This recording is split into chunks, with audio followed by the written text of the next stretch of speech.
শান্তিপুর গ্রামের সবচেয়ে ধনী মানুষ ছিল হরিদাস।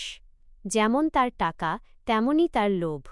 গ্রামের কাউকে সে ঠকাতে ছাড়ত না। অন্যদিকে সেই গ্রামেই থাকত রতন। গরিব হলেও রতনের বুদ্ধির প্রশংসা করত সবাই। একদিন রতন গেল হরিদাসের কাছে। হরিদাস কাকু, কাল আমাদের বাড়িতে একটা পুজো আছে। রান্নাবান্নার জন্য আপনার বড় পিতলের হাঁড়িটা যদি দুদিনের জন্য ধার দিতেন, খুব উপকার হতো। হুঁ, ধার তো দেব, কিন্তু হাড়ির যেন কোনো ক্ষতি না হয় বলে দিলাম।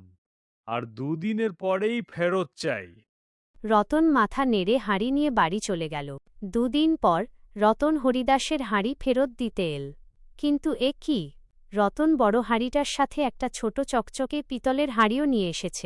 কিরে রতন, আমার বড় ঘাড়িটার সাথে এই ছোট হাড়িটা কোথা থেকে আনলি? এটা তো আমার নয়।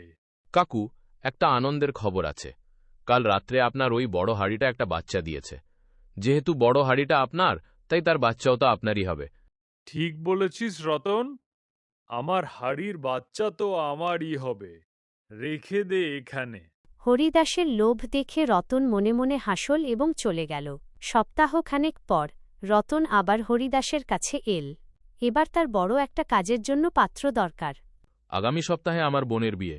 গ্রামের সবাইকে নেমন্তন্ন করেছি। আপনার বাড়ির সবথেকে বড় সোনার আর রূপোর থালাবাসনগুলো যদি কয়েকদিনের জন্য দিতেন। আরে বাহ, একটা বাচ্চা পেয়েছি। এবার এতগুলো সোনার রূপোর বাসন দিলে তো অনেকগুলো বাচ্চা পাবো। আরে রতন, তুই আমার নিজের ছেলের মতো। তোর বোনের বিয়েতে দেব না তো কাকে দেব? নিয়ে যা, সব নিয়ে যা। হরিদাস আনন্দে তার সব দামি বাসন রতনকে দিয়ে দিল। 1 সপ্তাহ কেটে গেল, 2 সপ্তাহ কেটে গেল। রতন আর বাসন ফেরত আনে না। হরিদাস চিন্তায় পড়ে গেল। শেষমেশ রতন একদিন খালি হাতে, মুখ গোমড়া করে হরিদাসের কাছে এসে দাঁড়াল। কি ব্যাপার রতন, তুই কাঁদছিস কেন? আর আমার সোনার রূপোর বাসনগুলো কোথায়? সেগুলো আনলি না? আর বলবেন না কাকু, আপনার বাসনগুলোর কপাল খুব খারাপ। বোনের বিয়ের পরদিন রাতেই সবকটা বাসন ডায়রিয়ায় ভুগে মারা গেছে। কি বলছিস তুই আবোল তাবোল? তুই আমাকে বোকা পেয়েছিস?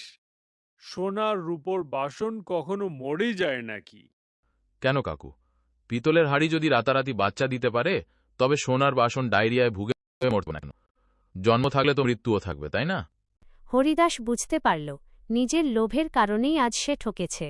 রতনের বুদ্ধির কাছে হেরে সে চুপচাপ দাঁড়িয়ে রইল। বন্ধুরা, এই গল্প থেকে আমরা কি শিখলাম? অতি লোভে তাঁতি নষ্ট।